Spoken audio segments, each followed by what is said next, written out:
Hello students, welcome to online study of Ashadeep International School, English Medium, Standard 5th, Subject Hindi, Chapter 8, diary के पन्ने।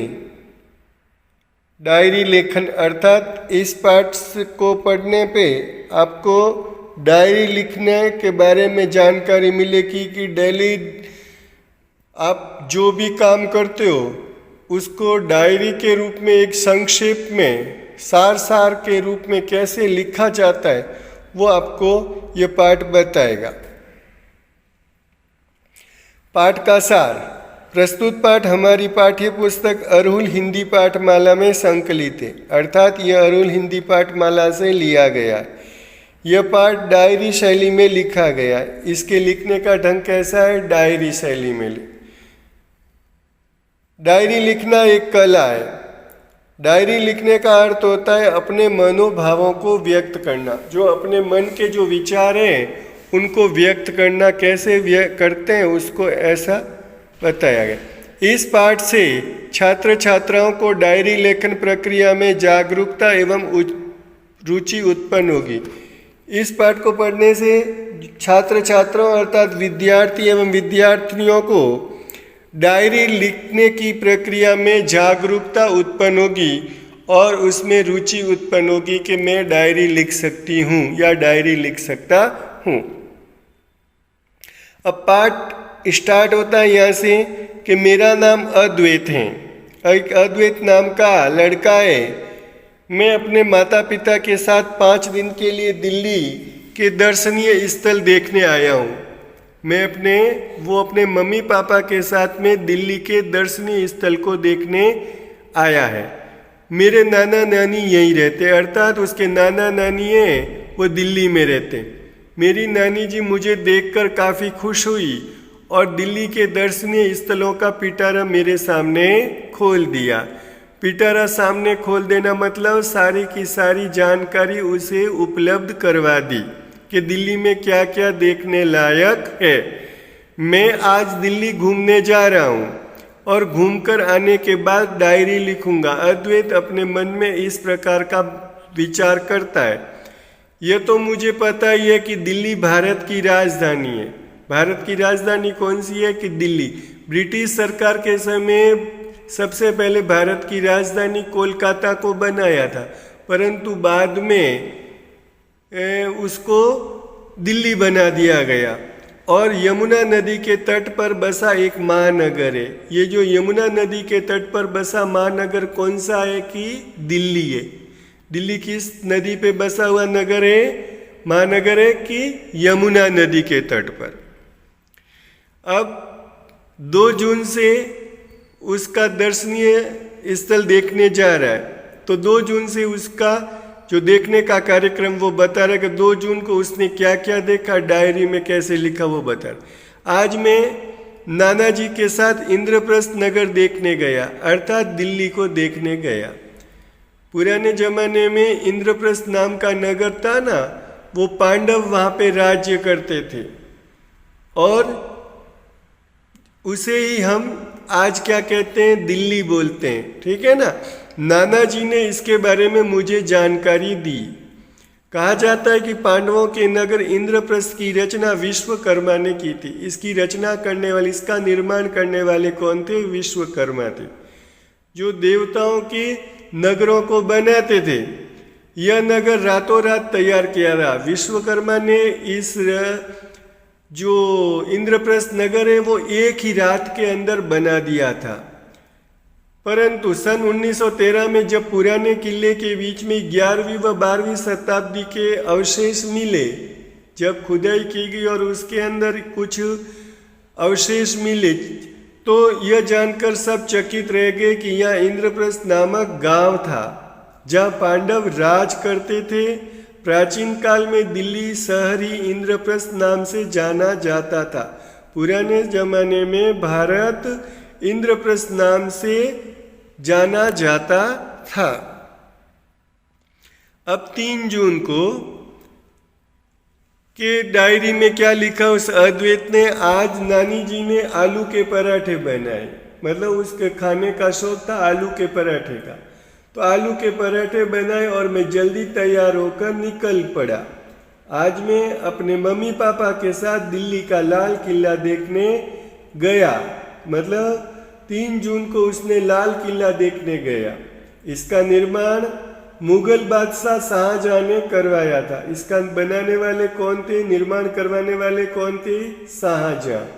लाल किले पर प्रतिवर्ष 15 अगस्त को स्वतंत्रता दिवस पर हमारे प्रधानमंत्री राष्ट्रीय ध्वज फहराते हैं।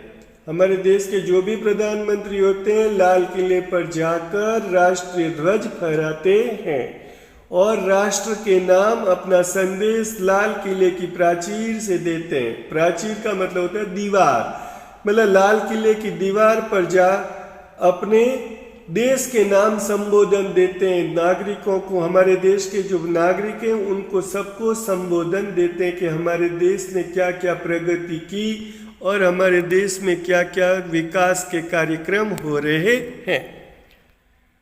4 जून 2018 के दिन अद्वैत ने जो डायरी लिखी वो इस प्रकार है कि प्रतिदिन की तरह आज मैं जल्दी उठ गया, तैयार हो गया होकर फिर नाना नानी के साथ घूमने के लिए निकल पड़ा। आज मैं कुतुब मीनार देखने गया। आज वो दिल्ली के अंदर कुतुब मीनार देखने गया। ऐसा कहा जाता है कि यह एक ऐतिहासिक मीनार है, कि इतिहास के अंदर यह मीनार है वो प्रसिद्ध है। इसका निर्माण पृथ्वीराज चौहान ने यमुना दर्शन के लिए करवाया था। पृथ्वीराज चौहान ने इसका निर्माण यमुना के दर्शन के लिए करवाया था। यहाँ खड़े होकर, इस मीनार पर खड़े होकर वो यमुना के दर्शन करता था। आगे चलकर कुतुबुद्दीन ऐबक ने इसके प्रथम खंड को बदलकर इसका नाम कुतुब मीनार रख दिया। जब कुतुबुद्दीन ऐबक ने क्या किया, जिस पर कुतुबुद्दीन ऐबक का शासन आया तो उसने इस मीनार को कुछ चेंजेज करवा के इस मीनार का नाम क्या कर दिया, कुतुब मीनार कर दिया, जो 239 फुट ऊंची है। इस मीनार में 379 चक्रनुमा सीढ़ियाँ हैं और इसकी गोलाई 32 फुट है, अर्थात 239 फुट इस मीनार ऊंची है। ये कितनी ऊंची है? 239 फुट एंड 379 इसमें सीढ़ियाँ हैं, स्टेप्स हैं, और इसकी गोलाई कितनी है? 32 फुट, 32 फुट। अब 5 जून को अद्वैत ने जो डायरी लिखी वो इस प्रकार है। आज मैं दिल्ली का संसद भवन देखने गया। संसद भवन हमारे देश की जो महान या सबसे बड़ा भवन है, जिसके अंदर हमारे देश के कानून वगैरह बनाए जाते हैं। हमारे जो संसद की 2 सदन है, लोकसभा और राज्यसभा, उसमें इसकी बैठक होती है। इसके अंदर लोकसभा और राज्यसभा की बैठकें होती हैं। हमारे देश के लिए कानून इसी भवन में बनाए जाते हैं। इसके अंदर बहुत विशाल कक्ष है, मतलब बड़े बड़े कमरे हैं। कक्ष मतलब कमरे, जहाँ पर संसद की बैठकें होती है। संसद के 2 सदन हैं, लोकसभा और राज्यसभा। इन दोनों की बैठकें कहाँ होती है? संसद भवन में होती है। अतः यह देश की शासन व्यवस्था का महत्वपूर्ण भवन है, मतलब यह बहुत इम्पोर्टेंस हमारे देश का भवन है। संसद भवन के पास में ही राष्ट्रपति भवन है, जिसे देखकर मैं खुशी का ठिकाना न रहा। मतलब दिल्ली में उसने संसद भवन देखा और राष्ट्रपति भवन देखकर अद्वैत की खुशी का ठिकाना नहीं रहा, मतलब वो बहुत प्रसन्न हुआ। 6 जून 2018 को अद्वैत इस तरह डायरी लिखता है अपना, आज यहाँ रुकने का मेरा अंतिम दिन है, इसलिए आज मैं अपने मम्मी पापा नाना नानी के साथ मेट्रो रेल से दिल्ली के चांदनी चौक में जाकर अपने दोस्तों के लिए कुछ खरीदना चाहता था। वो अपने मम्मी पापा और नाना नानी के साथ मेट्रो ट्रेन में बैठ कर के दिल्ली के चांदनी चौक में गया और उसने अपने दोस्तों के लिए कुछ खरीदना चाहा। मेट्रो रेल को देखकर वो दंग रह गया, मतलब उसे बहुत आश्चर्य हुआ।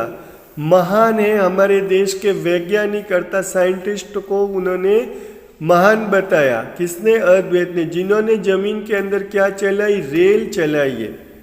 ट्रेन के सभी डिब्बे वातानुकूलित हैं। सन 2002 में इस मेट्रो ट्रेन का उद्घाटन दिल्ली में हुआ था। मेट्रो ने तो दिल्ली का रूप ही बदल दिया। सचमुच मजा आ गया, यहाँ आना सार्थक हो गया। मतलब अद्वैत कहता मेरा दिल्ली आना सार्थक हो गया, मतलब सफल हो गया, उसे अच्छा लगा। कल सुबह मैं अपने प्यारे नाना नानी को छोड़कर अपने शहर चला जाऊंगा, मतलब अपने वापस घर को लौट जाऊंगा। नाना जी ने पूरी दिल्ली के बारे में कुछ रोचक बातें बताई, मतलब कुछ ऐसी बातें बताई जो उसे ज्ञात नहीं थी, रुचिप्रद थी। जब हमारे देश पर अंग्रेजों का शासन था तब अंग्रेजों ने कोलकाता को भारत की राजधानी बनाया था। जब हमारे देश के ऊपर ब्रिटिश गवर्नमेंट का शासन था तो उस समय ब्रिटिश सरकार ने देश की राजधानी किसे बनाया था? कोलकाता को। फिर 12 दिसंबर 1911 को अंग्रेजों ने भारत की राजधानी कोलकाता को बदलकर दिल्ली को बनाया।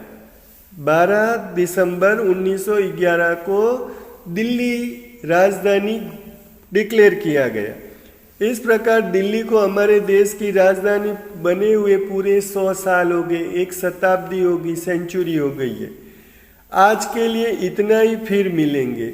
मतलब इतना इसने 5 दिन की यात्रा में ये सब कुछ देखा और जानकारी हासिल की और उसने इसे अपनी डायरी में लिखा।